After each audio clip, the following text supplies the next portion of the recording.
Salam əziz izləyicilər. Bugünkü mövzumuz Canva proqramında hazırladığımız dəvətnamələrin və yaxud başqa şablonların arxa fonuna musiqi əlavə etməkdir.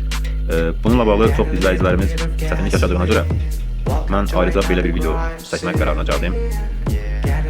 Buyurun, mən indi bunu necə etmək lazımdırsa sizə aydınlığından başa salacağım, burada göstərəcəm ki, daha bununla bağlı bir çətinlik yaşamayasınız.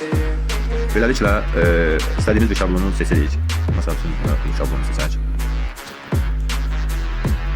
Bakın, biz şablonu seçtiğimiz vaxt aşağıda funksiyalar var. Dizayn element, metin, galeriya, brand, yükləmələr, rəsm layihələr. Bakın, burada bu yükləmələr bölməsindən eləcək bunu. Amma bir şey var, burada mən bir nüans var, onu sizə göstərmək istəyirəm ki, siz elə çox izləyicilərimizin əsas da çətinlik yaşadığı bölüm bu hissəsidir deyə bunu edə bilmirlər. Tutaq ki, biz bu şablonda seçim edirik. Tutaq ki, baxın, bu şəkili seçdik. Şəkili seçəndə görürsünüz, aşağıda olan funksiyalar dəyişdi. Başqa funksiyalara keçdi. Əvəzləyin, kəsin, tənzimləmə, fon silici, Magic Studio. Baxın, görürsünüz, bütün funksiyaların hamısı dəyişibdir. Beləliklə nə oldu? Bu aşağıda yükləmələr bölməsi getdi. Biz artıq buradan nə qədər axtarsaq da o yükləmələr bölməsini tapa bilməyəcəyik. Və yaxud da aşağıda pula işarəsinin qabağında olan bu bölməni seçin. Yenə aşağıda bütün funksiyalar yenə getdi. Başqa, tamamilə başqa funksiyalar gəldi. Beləliklə, deməli biz nə etməliyik bu vəziyyətdə?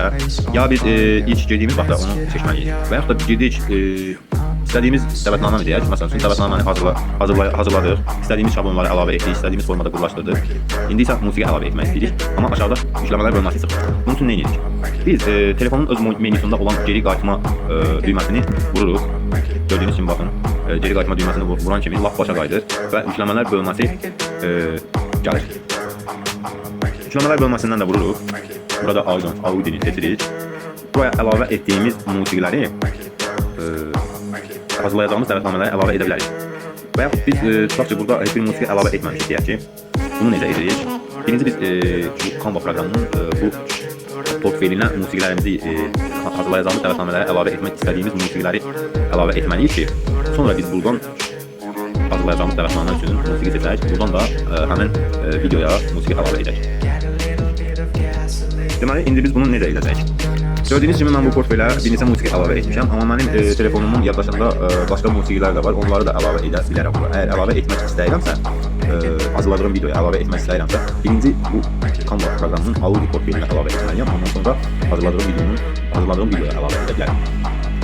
Yükləmələr bölməsindəyik. Burada gördüyünüz kimi yuxarı hissədə faylları yükləyin var.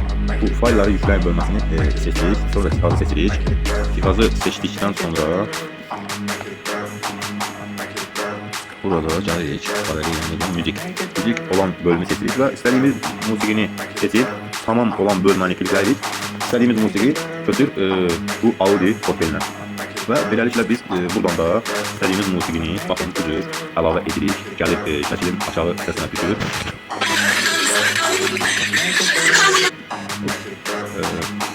İstədiyimiz fonlarda, istədiyimiz funksiyalarda, istədiyimiz əlavələri də edib videomuzu hazırlayırıq. Gördüyünüz kimi çox sadədir, çox asasdır. Ümid edirəm ki, artıq musiqi yükləmə ilə bağlı olan çətinliklərimizin hamısı aradan qalxıb, hər şeyi tamamilə başa düşdük. Videomuz bu qədər. İzlədiyiniz üçün təşəkkürlər.